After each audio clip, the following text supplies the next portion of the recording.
Pauline, Angélique, Louise, 3 femmes,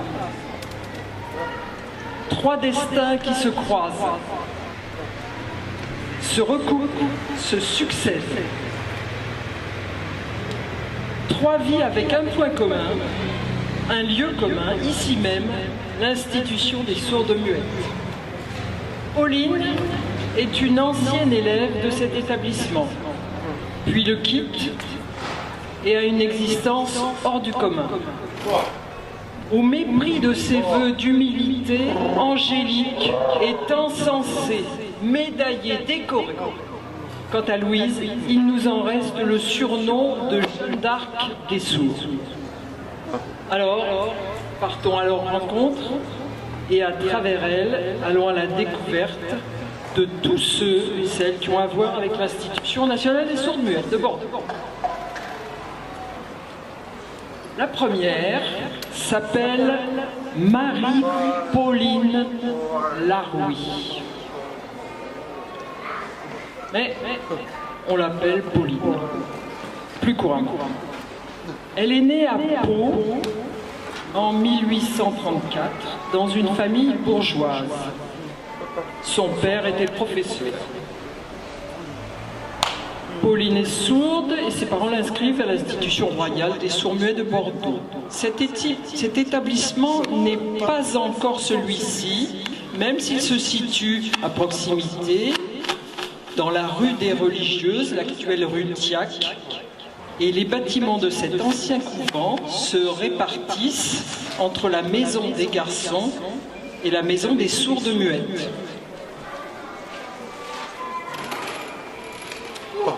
À son arrivée, Pauline a 9 ans. Elle est vite remarquée comme une des meilleures élèves de la maison.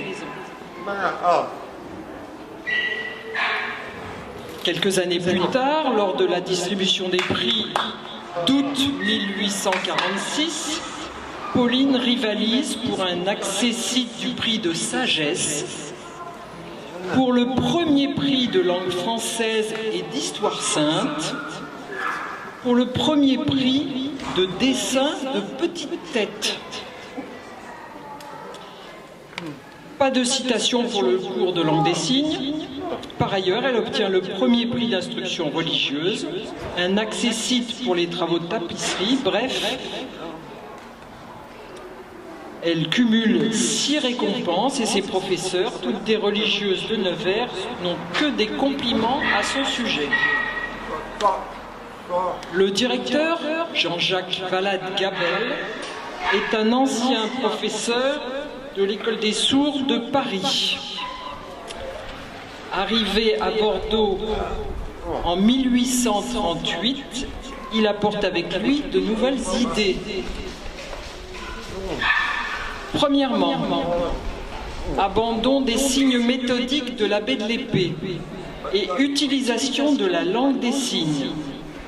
Deuxièmement, l'introduction de la méthode intuitive. Quelle est cette nouveauté ?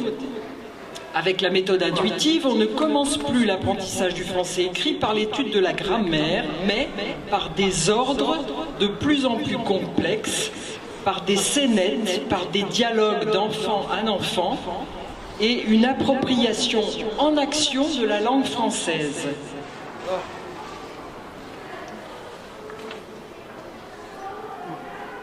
Tous les maîtres sont formés à cette nouvelle pédagogie.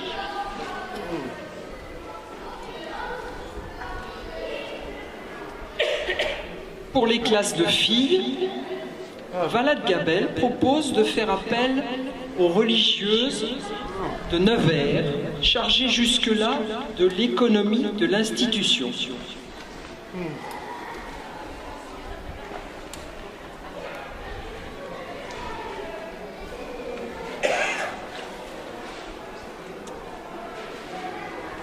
Ainsi, grâce à 2 sœurs, Pauline apprend le français, le langage des signes, l'histoire sainte, des notions de géographie et le calcul.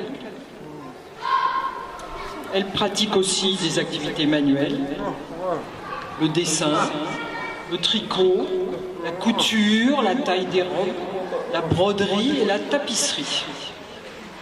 Elle suit ainsi un cycle de 6 ans d'études au sein de l'une des 2 écoles nationales pour sourds de France. À cette époque, Bordeaux compte une bonne centaine d'élèves, garçons et filles. À la fin de ses études, en 1854, Pauline reste dans l'établissement et devient monitrice. Elle seconde les religieuses enseignantes et aide les nouvelles élèves dans leurs apprentissages. Elle aime ce nouvel emploi en droite ligne avec son statut de bon élève. Elle surveille, conseille, encourage et se forge peu à peu de l'expérience malgré un maigre salaire.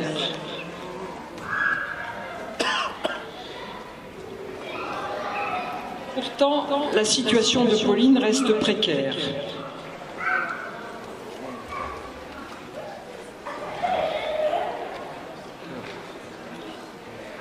Le statut de monitrice dont elle doit se contenter est examiné chaque année.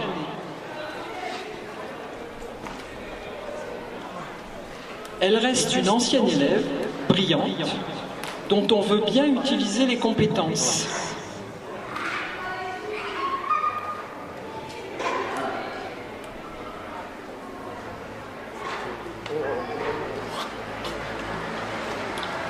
Elle n'a pas sa place dans l'asile qui dépend de l'institution. Créé en 1851 et situé 99 cours Saint-Jean à Bordeaux, l'asile reçoit à l'issue de leur scolarité 50 jeunes filles sourdes plurihandicapées et incapables de subvenir à leurs propres besoins.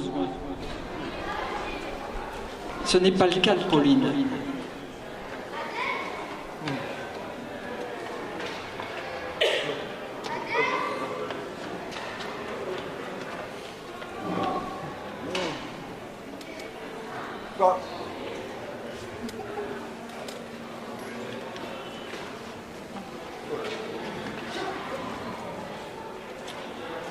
Le provisoire se prolonge pour Pauline et elle ne voit pas ses fonctions évoluer. Aux yeux de l'institution bordelaise, elle reste une éternelle mineure.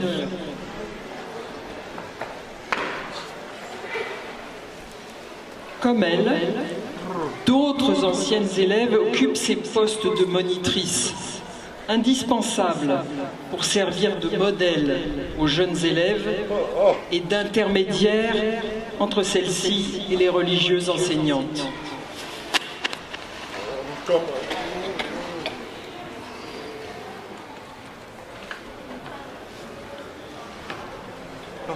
Les sœurs de Nevers ne sont pas nouvelles dans l'établissement bordelais. Les premières, elles n'étaient que 4, sont arrivées en 1804 à la demande du ministre de l'Intérieur de l'époque. Puis, en 1838, suivant le souhait du directeur, Jean-Jacques Valade-Gabet, elles sont venues plus nombreuses, se chargeant de l'intendance et de l'instruction des filles. Depuis la fin du XVIIIe siècle, l'établissement bordelais est l'une des 2 institutions nationales pour sourds-muets de France, l'autre étant celui de Paris, fondé par l'abbé de l'Épée, dont nous voyons la statue sur cette façade. En octobre 59, l'État décide une nouvelle répartition entre les 2 établissements. Désormais, les filles vont à Bordeaux et les garçons à Paris. Que faire des personnels, professeurs et autres? Il n'est pas question que des professeurs hommes enseignent à des filles, ni d'ailleurs d'avoir des enseignantes laïques côtoyant des religieuses. Bref, l'État se tourne vers la congrégation des Sœurs de Nevers pour un envoi massif. En 1860, 7 nouvelles sœurs arrivent. Parmi elles, sœur Angélique Camot, a juste 23 ans. En fait, elle se prénomme Marie-Camille et est originaire de Bayonne. Elle est de 3 ans plus jeune que Pauline.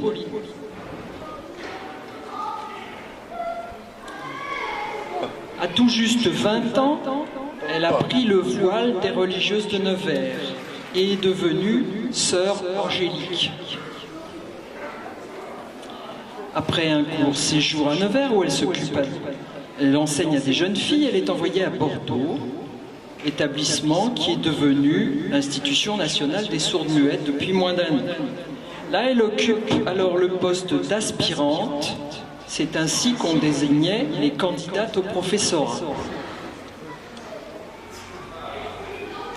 Désormais, Angélique, comme Pauline, appartient à la maison des sourdes-muettes. Toutes les deux y sont logées, éclairées, chauffées, nourries, mais leur traitement est légèrement différent. 200 francs par an pour sœur Angélique, 120 francs pour Pauline.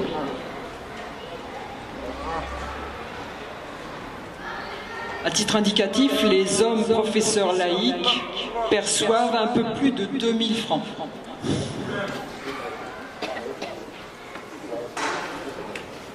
Sœur Angélique se fait rapidement remarquer pour ses qualités de pédagogue et gravit rapidement les échelons. En 1861, la voilà promue répétitrice, puis dame professeure en 1864. Soit 4 ans seulement après son arrivée dans l'institution, ce qui, par rapport à ses consoeurs, représente un record. Un an plus tard, une formation est proposée aux religieuses enseignantes. Un professeur toulousain, M. Fourcade, affirme pouvoir rendre la parole aux sourds-muets. Il expérimente sa méthode auprès de 2 élèves de l'institution pendant 6 séances.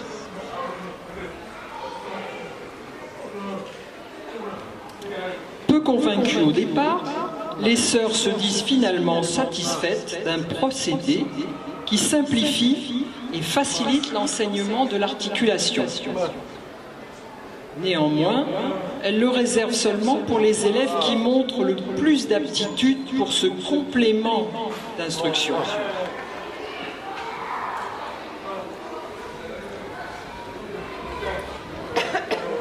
Pauline démissionne en 1869 de sa fonction de monitrice en invoquant des problèmes de santé. Elle a 35 ans. Que va-t-elle faire de sa vie ?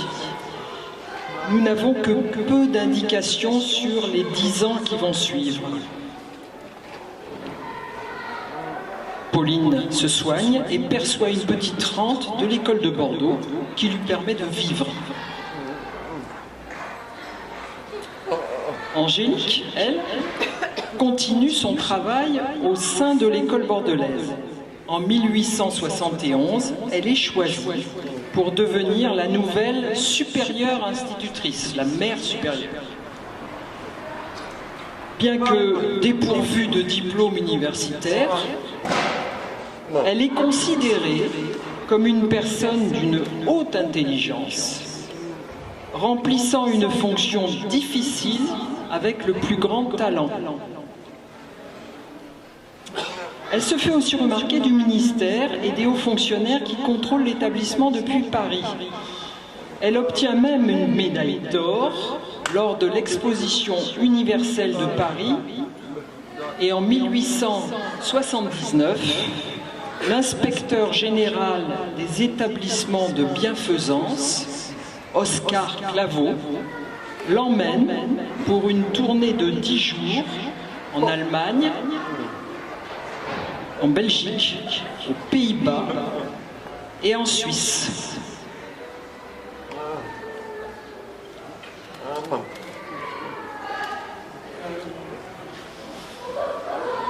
« 1879, C'est également la date de naissance de notre troisième personnage, Louise Walser. Elle naît le 14 juin 1879 à Paris. Son père est ciseleur sur métaux et sa mère piqueuse de bottines. Ils ont tous les deux 40 ans. C'est une famille d'ouvriers pauvres et Louise est leur seule fille. De ses trois frères, un seul survivra. L'un d'eux meurt à la naissance et l'autre, le frère jumeau de Louise, meurt de maladie à 4 ans. Louise n'est pas sourde de naissance. Elle grandit dans un quartier populaire de l'Est de Paris. Comme les autres enfants, elle va à l'école tout près de chez elle.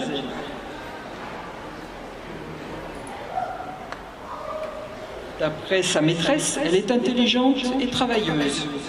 Elle apprend à lire, à écrire, sait faire les 4 opérations, des problèmes simples et a quelques notions de français. Elle y reste dans cette école malgré la surdité complète qu'il atteint à 8 ans. Les causes de la surdité sont confuses. En termes pudiques, sa mère mentionne l'ennui provoqué chez Louise par la mort de son frère jumeau. Il est également question d'abcès aux oreilles. Bref, Louise devient sourde complète, comme le signale sa maîtresse, même si les parents indiquent qu'elle perçoit le bruit d'un marteau, le roulement d'une voiture, le sifflet, et même quelquefois de très légers bruits.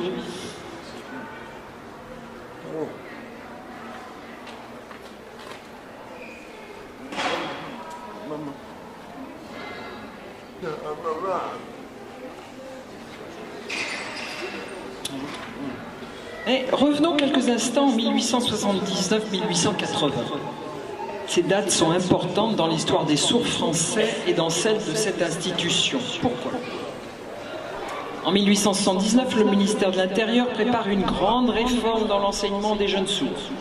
Pour cela, Oscar Claveau, l'inspecteur général, en compagnie de Mère Angélique et d'une des sœurs enseignantes de Bordeaux, visite les écoles de sourds allemandes, belges, hollandaises et suisses. Puis, il demande de tester dans la seule institution de Bordeaux les effets d'une nouvelle méthode pédagogique. Ainsi, toutes les jeunes filles admises, soit au début, soit dans le cours de l'année scolaire, doivent absolument être séparées des autres élèves pour être instruites exclusivement par la parole. C'est la méthode orale pure. Mère Angélique réorganise donc les classes, sépare les élèves et renvoie aux familles celles qui ne peuvent pas suivre. Les nouvelles arrivantes doivent tout apprendre à articuler et à lire sur les lèvres. En aucun cas, elles ne sont en contact avec les anciennes élèves qui pratiquent la langue des signes. En 1880, lors du célèbre congrès de Milan, qui rassemble 256 professionnels de la surdité, le ministère de l'Intérieur met en avant l'expérimentation bordelaise. Mère Angélique vote pour préférer la méthode orale à celle des signes dans l'éducation des sourds. Il y a eu 159 pour et 4 contre.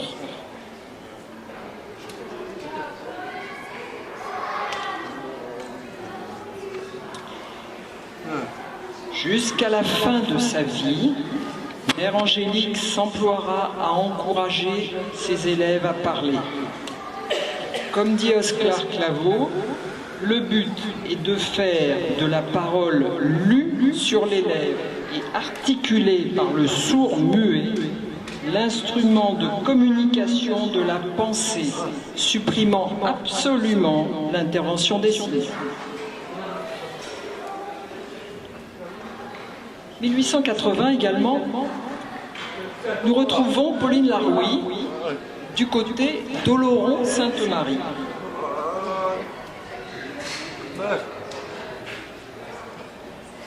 À côté de Pau.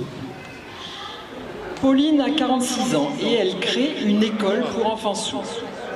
Pour cela, elle est encouragée par un ancien directeur de l'institution de Bordeaux qui affirme que Pauline a l'expérience et les qualités nécessaires pour diriger une école d'instruction élémentaire ou primaire. Que sait-on de cette école ?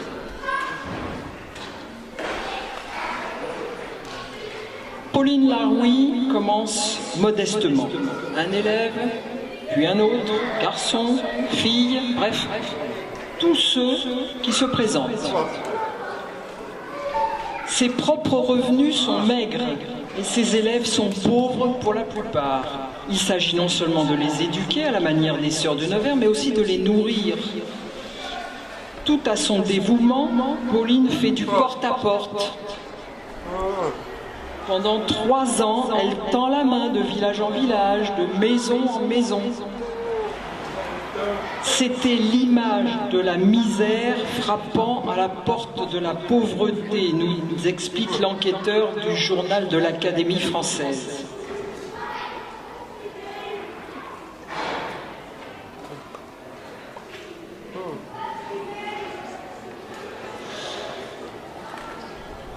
On lui a offert toutes sortes de choses, quelques sous, des vêtements ou de la nourriture. Ces démarches parviennent aux oreilles des élus. Le maire de l'Oron et le département des Basses-Pyrénées prennent alors en charge la petite école. En 1887, Pauline a 53 ans, l'école compte 18 élèves. Grâce à des efforts constants d'économie, le budget est néanmoins en équilibre. L'Académie française, sensible à son courage et à son dévouement, lui accorde la même année un prix de vertu de 1000 francs pour son institution. Nul doute qu'elle en fera bon usage.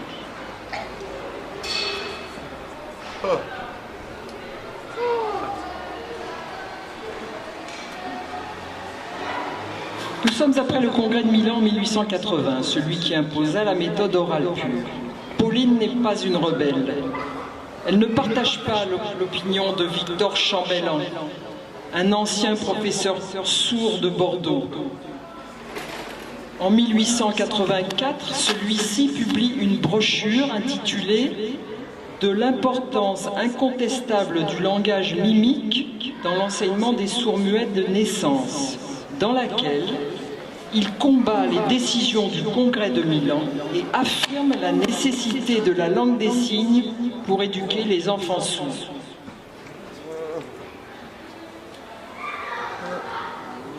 Pauline, quant à elle, écrit à Ludovic Gauguillot en août 1889. Il s'agit d'un professeur entendant de l'Institution des sourds-muets de Paris.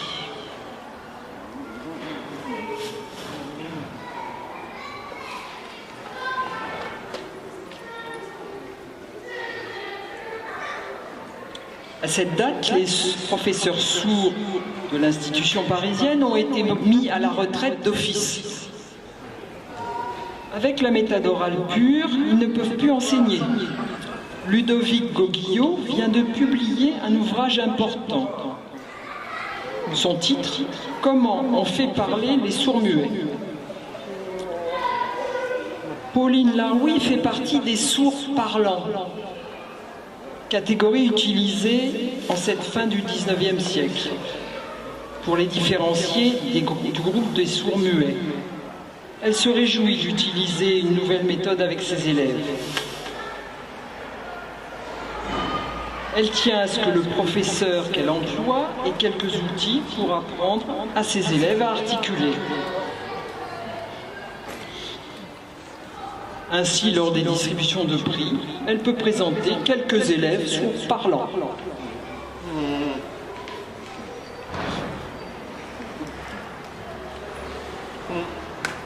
En 1892, Pauline a 58 ans, Angélique 55 et Louise 12. Le directeur de l'institution bordelaise vient d'écrire au père de Louise pour lui annoncer que sa fille a été nommée dans son école grâce à une bourse qu'une riche veuve offre pour 3 jeunes filles sourdes-muettes, choisies dans les familles les plus pauvres de France.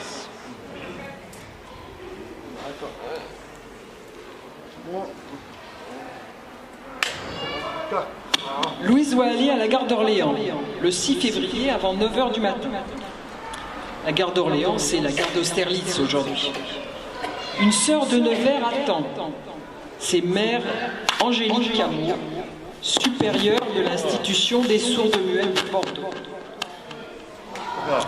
9 h 25, le train part et emporte avec lui 4 jeunes filles, 10, 11, 12 et 16 ans. Quelques 8 heures plus tard, les voici à Bordeaux. Elles arrivent devant l'énorme bâtiment du 87 de la rue Abbé de l'Épée. Qui est donc ce prêtre? Quand on voit la statue en pied sur la façade et une autre statue assise au centre de la cour d'honneur, elles l'apprendront plus tard. On entre avec elle. À gauche, un grand escalier de marbre conduit au premier étage. À droite, un couloir.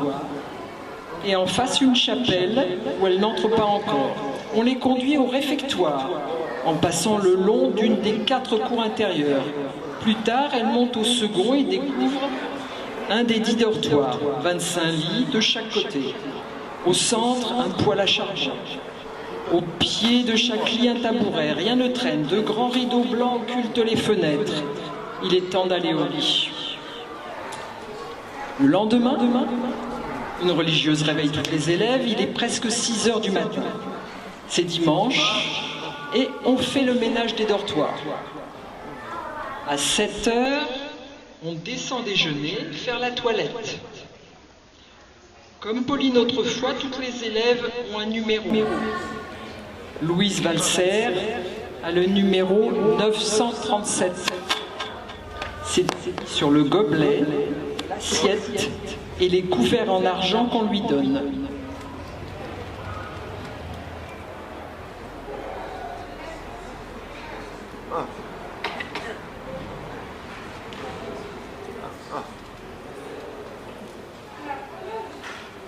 À 8 h, c'est la messe. Et Louise remarque les étoiles sur le plafond bleu de la chapelle. Il faut attendre lundi pour aller dans la classe de Sœur Philippe, une des 24 classes de l'établissement. Louise effectue le cursus ordinaire, 8 années avec le même professeur.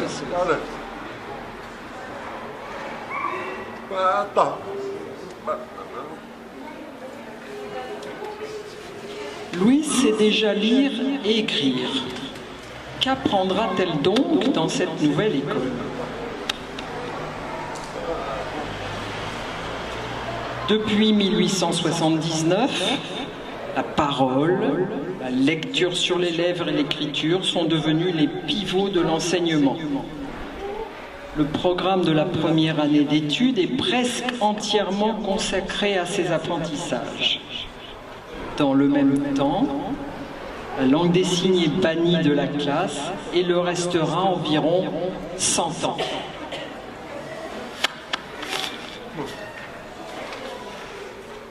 La méthode est progressive et se veut cohérente. Tout d'abord, les élèves s'exercent sur des mots courts et faciles à prononcer. Noms d'objets mis sous leurs yeux ou d'actions réalisées devant elles. Puis, ce sont de petites phrases à l'impératif ou avec l'utilisation de pronoms personnels, de prépositions et d'adverbes.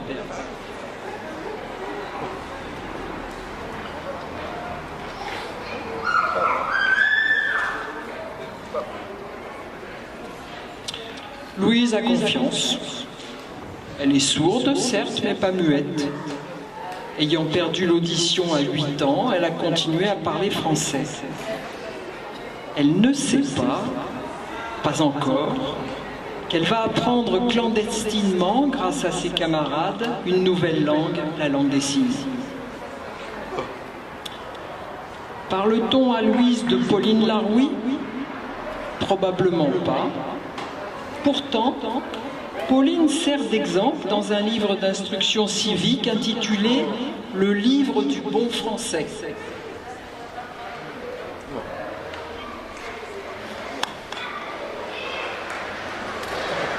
Les années passent et le mercredi 5 juin 1895, Bordeaux et l'Institution nationale des sourdes-muettes sont en fête. Félix Faure, président de la République, élu depuis le mois de janvier 1995, vient visiter l'établissement pendant sa tournée officielle en province. C'est la plus grande émotion de la journée, dit un journaliste. Le président rencontre 300 fillettes en robe noire avec un col marin, rangées des deux côtés d'une vaste salle avec un passage au milieu et une estrade au fond. Il y a des fleurs partout. Certaines de ces fleurs forment même les lettres FF, en l'honneur du président de la République. Louise est là parmi ses camarades.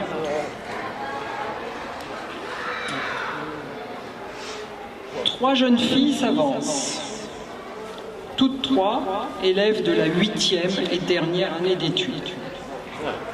La première s'adresse à voix haute à M. Félix Faure pour un compliment. La deuxième se tourne vers le ministre de la Justice et la troisième, d'origine russe, parle de son amour pour sa patrie d'adoption et de l'alliance des deux peuples frères. Que disent les journalistes de ces discours? Ils parlent d'émotions, de cœurs bouleversés, de miracles. Les sourds parlent. Ils remarquent l'articulation nette mais artificielle, évoquent la voix rauque et l'intonation sourde. Mais ils utilisent aussi les termes de machine grossière informe pour masquer la gêne de leurs oreilles d'entendants. Le président de la République n'est pas venu les mains vides.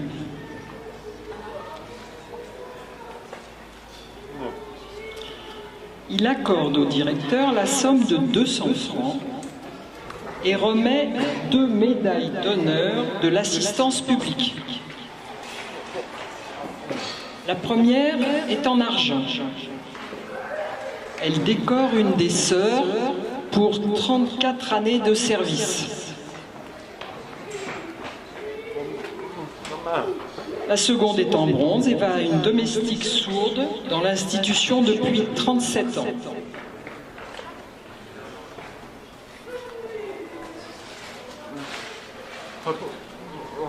Puis, Félix Faure se penche vers Mère Angélique, qu'une foulure à la cheville empêche de se lever. Il la félicite et la remercie chaleureusement. Toutes les élèves applaudissent et toutes crient « Vive la France, vive la République, vive le président !» Le cortège officiel quitte l'institution.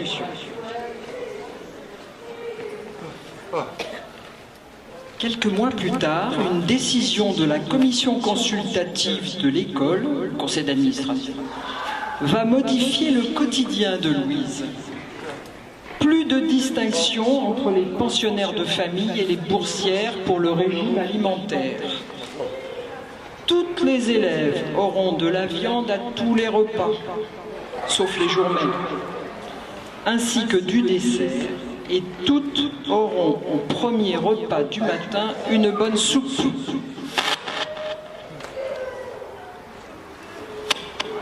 En 1899, Louise quitte Bordeaux et retourne vivre à Paris. Là, elle côtoie le monde des sourds parisiens et de leurs associations. Angélique reste à son poste de supérieur de l'école de Bordeaux et voit passer les directeurs successifs. Pauline, quant à elle, fait vivre sa petite institution de sourds d'Oloron.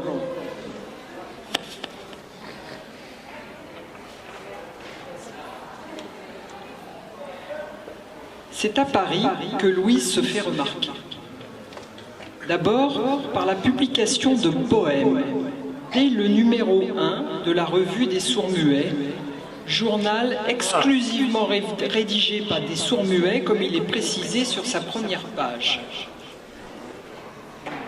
Mais Louise n'est pas seulement amatrice de poésie, c'est également une militante. Elle est active dans la communauté des sourds parisiens et cherche à faire partager son goût pour la littérature. Régulièrement, lors de fêtes, de réunions, de manifestations plus importantes, elle interprète en langue des signes des textes célèbres, ceux de Musset ou de François Coffet par exemple.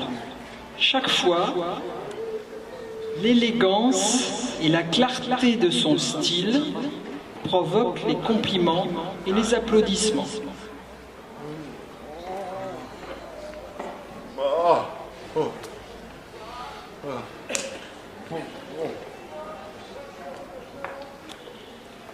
Son action militante se manifeste également en faveur des femmes sourdes. En ce tout début du XXe siècle, elles ne sont que quelques-unes à agir au sein des associations essentiellement masculines. Louise est l'une d'entre elles. Elle intervient par exemple dans l'Union française des sourds-muets et au comité du bicentenaire de l'abbé de l'Épée.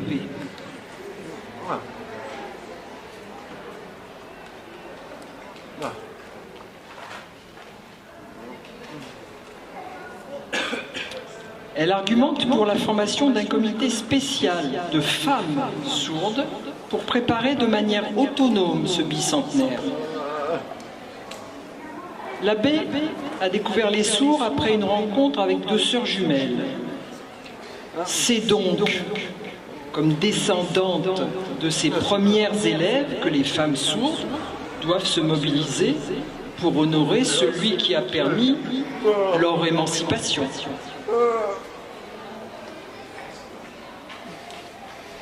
Louise encourage également les femmes sourdes à créer leur propre section au sein de l'étoile sportive des sourds-muets.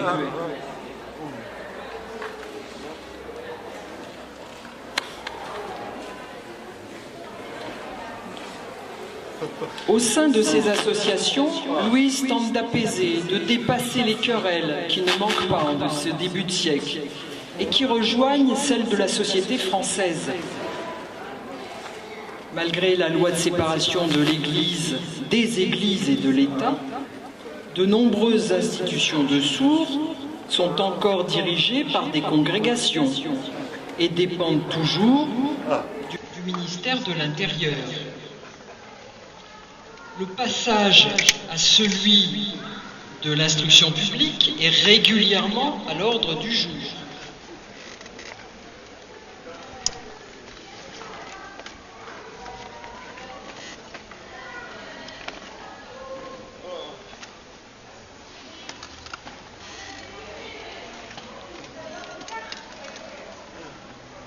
Les arguments s'échangent dans les pages de la Revue des Sourds-Muets à propos de l'Institution nationale de Bordeaux.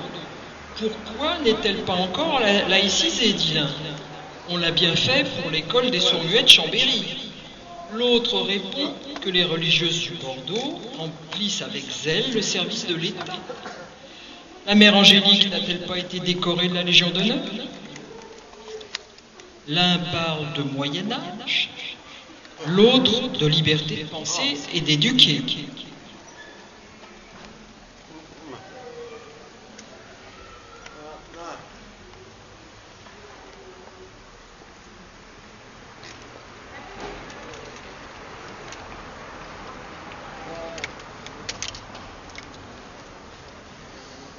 Louise, bien qu'interpellée en tant qu'ancien élève de Bordeaux, n'intervient pas dans ces débats.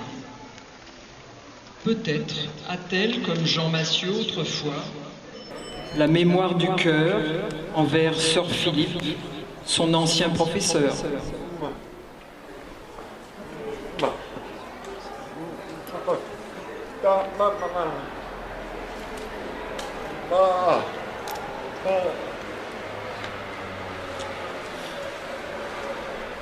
Louise et Angélique se retrouvent en août 1912, plus exactement le vendredi 2 août dans la matinée. Louise s'est mariée, a divorcé et s'est remariée avec Henri Gaillard, bien connu dans le monde des sourds parisiens. Elle a 33 ans et Angélique 78.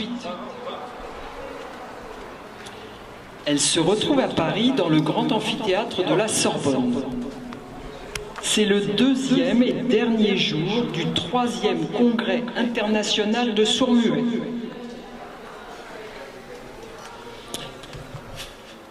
Les débats en sont à la section 6, l'enseignement religieux. Les questions prévues sont les suivantes. L'enseignement religieux est-il donné dans ou en dehors de l'école?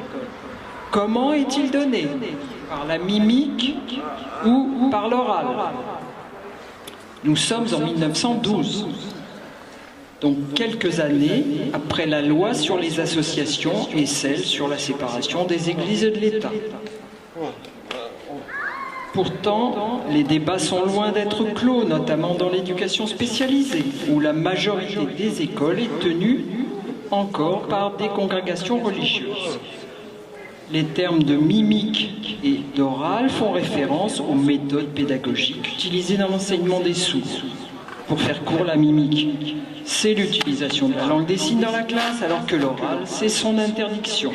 Priorité à parler le français et à le lire sur les lèvres de leur professeur. Lors du congrès de 1912, Louise Valser parle en langue des signes pendant qu'on lit son discours. Dans un compte-rendu, on explique que de nombreux applaudissements, particulièrement sur les bancs américains, approuvent Louise, tandis que les instituteurs et institutrices entendant parlant protestent. Madame la supérieure de l'Institution nationale de Bordeaux, principalement. Pourquoi ?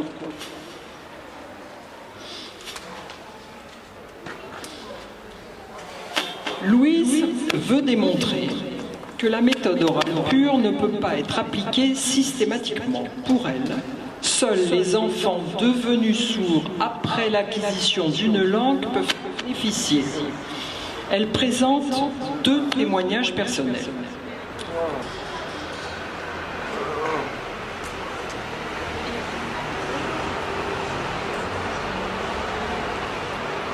Pendant sa scolarité, étant une élève brillante, les religieuses la chargent de répondre aux lettres des anciennes élèves, toutes éduquées par la pure mimique, c'est-à-dire par la langue des signes. Elle peut ainsi comparer leurs compétences linguistiques avec celles des anciennes et des nouvelles élèves éduquées par la méthode orale pure et remarquer que les anciennes élèves ont un niveau de français écrit bien meilleur que les plus jeunes. Second témoignage. Il nous la montre en plaçant une des religieuses enseignantes malades pour un cours de religion. La leçon est écrite au tableau. Louise fait lire et pose des questions. Aucune élève n'est capable de répondre. Elle se contente de répéter les phrases du texte écrit. Que fait Louise? Comme un perroquet. Oui. Que fait Louise? Elle prend son courage à 2 mains et se sert des signes défendus. Ce faisant, elle réussit à leur expliquer la leçon. À ses propos, l'auditoire réagit et parmi les plus choqués, Angélique Cameau, supérieure et directrice des études de l'Institution nationale des sourds-muettes de Bordeaux depuis 41 ans. Mère Angélique proteste et s'adressant directement à son ancien élève, lui dit en langue des signes qu'elle a honte d'elle.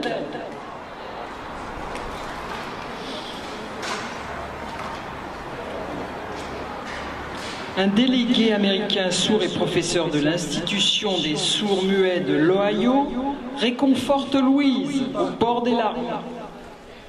Une autre déléguée américaine de New York, cette fois, s'en mêle et déclare que Louise est la Jeanne d'Arc des sourds. Plus encore, une trentaine de dames sourdes de Los Angeles envoient à Louise une lettre de soutien un mois environ après l'incident.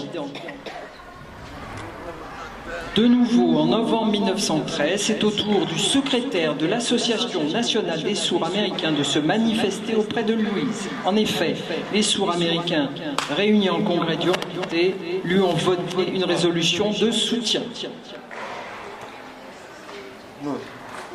Pourquoi le nom de Jeanne d'Arc vient s'imposer pour la désigner? Comme les autres, les sourds suivent l'actualité. Et en 1912, on parle beaucoup de Jeanne d'Arc, puisque c'est le 500e anniversaire de sa naissance. Depuis plusieurs années, l'Église catholique a entamé un procès de canonisation. Du côté des politiques français, l'Assemblée nationale et le Sénat examinent la possibilité de créer pour Jeanne une fête nationale. Bref, tout le monde se passionne pour cette figure de femme indépendante et forte qui résiste à l'étranger et sauve la patrie. Les sourds ne forment-ils pas une nation? Et la défense de la langue des signes ne peut-elle pas être comparée à celle d'un territoire?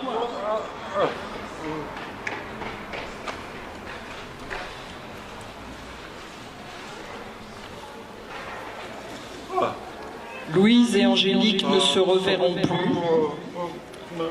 Louise passe la guerre de 14-18 au Puy-en-Velay, où elle meurt épuisée à l'âge de 41 ans.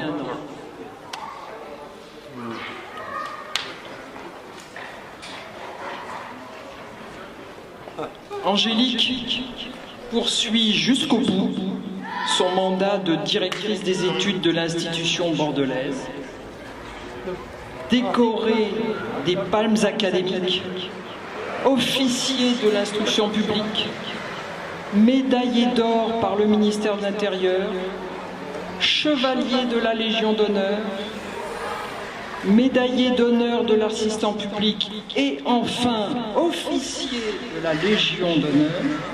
Mère Angélique décède à 90 ans, après presque 70 ans consacrés à l'éducation des sourds de Bordeaux.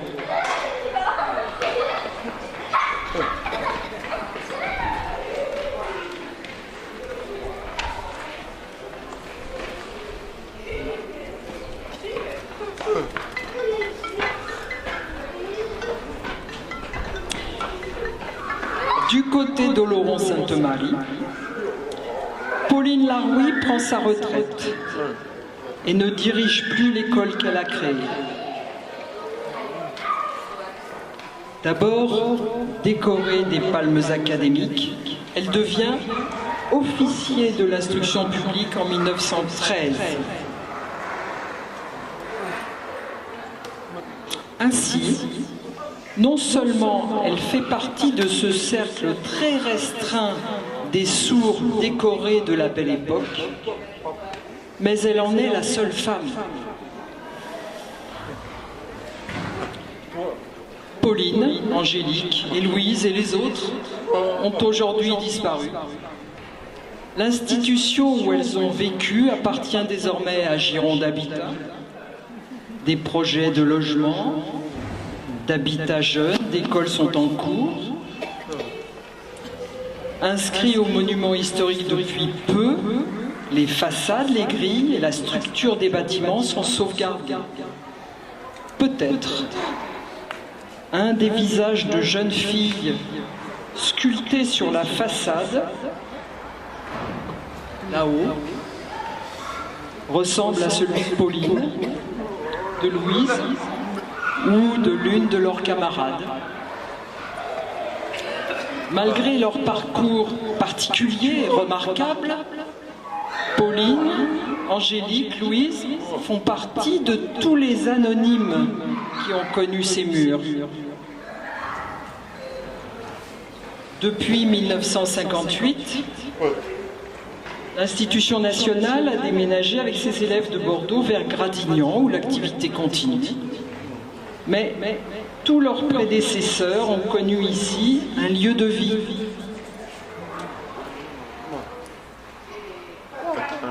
Pour nous, pour eux, ce lieu est bien autre chose qu'une simple vieille école. Il s'agit d'un lieu où la communauté des sourds, liée par un destin commun et par la pratique d'une langue originale, la langue des signes, se retrouve, s'origine, se nourrit et se prolonge. Il s'agit en quelque sorte des racines de cette communauté. L'important n'est pas seulement le lien avec le passé, même s'il se poursuit aujourd'hui dans le présent, mais c'est aussi le gage d'un avenir possible. Merci.